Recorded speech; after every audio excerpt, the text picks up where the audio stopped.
The following is an exclusive presentation of Cablevision local programming, TV that's close to home.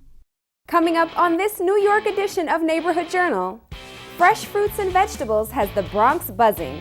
Everything's picked within 24 hours of coming to market, so it's the freshest you're ever going to see it. And we'll show you where you can get your hands on them. Plus, the city is the palette for some serious artists, as Yesenia de Avila will show us. Find out why the creators of the art behind me have been crowned mural kings.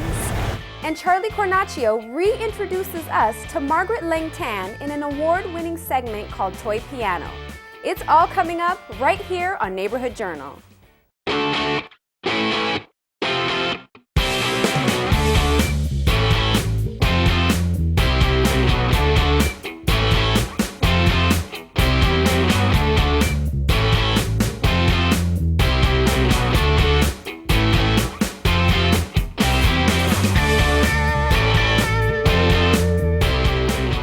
Hello everyone, and welcome to another edition of Neighborhood Journal. I'm Tati Amara. Tonight we're on the waterfronts, in the garden, and on the front lines of city art. Art that in some circles might be considered defacing property. But when your artists are this good, the art form is in high demand. That's what makes Tats Cru mural kings. Coca-Cola, McDonald's, Lord & Taylor, they all use this art form to promote their business, but who are the creative minds behind it all? In the mid-'80s, three kids from the Bronx were united by their passion for graffiti art. Nicer, Bio, and BG-183 are the original members of Tats Cru. There were no programs, there weren't any classes, and no one was, thinking of graffiti artists as actual artists. Once regarded as neighborhood troublemakers, they were all looking for an avenue to express themselves. In the 80s, the graffiti on the subway train was considered rebellion. Today, the Tats Cru mural kings prove that their art form bring communities together. For us, they really exemplified what we wanted to see and what we did in our programming, in the sense of these were three guys that grew up doing this art that was all around them, right? And it might have been taboo, but it was art. And the belief in what they were doing was evident early on. Back in the day, it was art for ourselves. Basically, we did our art because we wanted to do it. And, for me to think about that was not accepted, that was not even in my mind. A self-described collaborative art, they each excel in their own special skill. When we work as a group, I'll focus on the lettering and maybe the overall designing of the mural.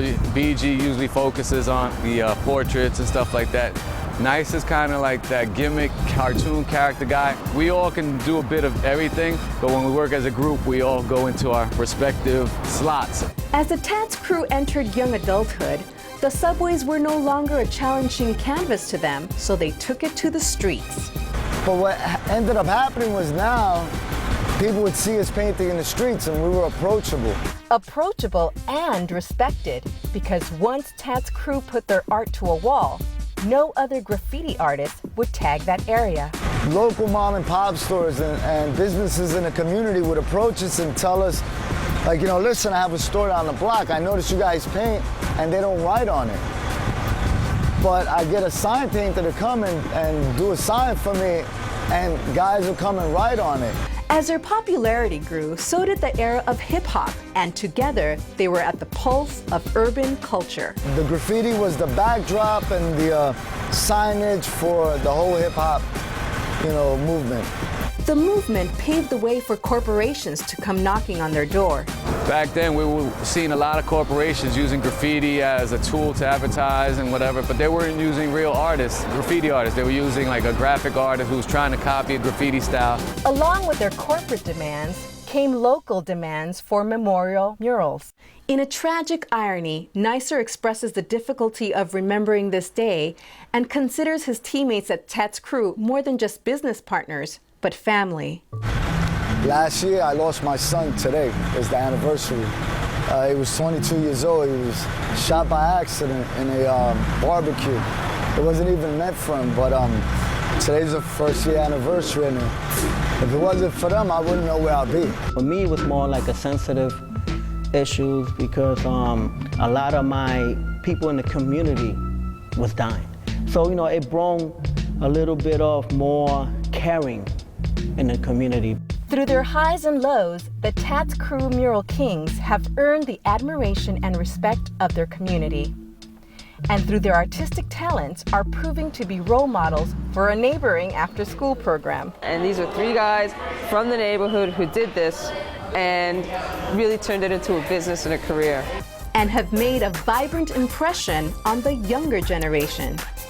I see myself like joining the Tats Cru family and doing their amazing drawings on walls with them.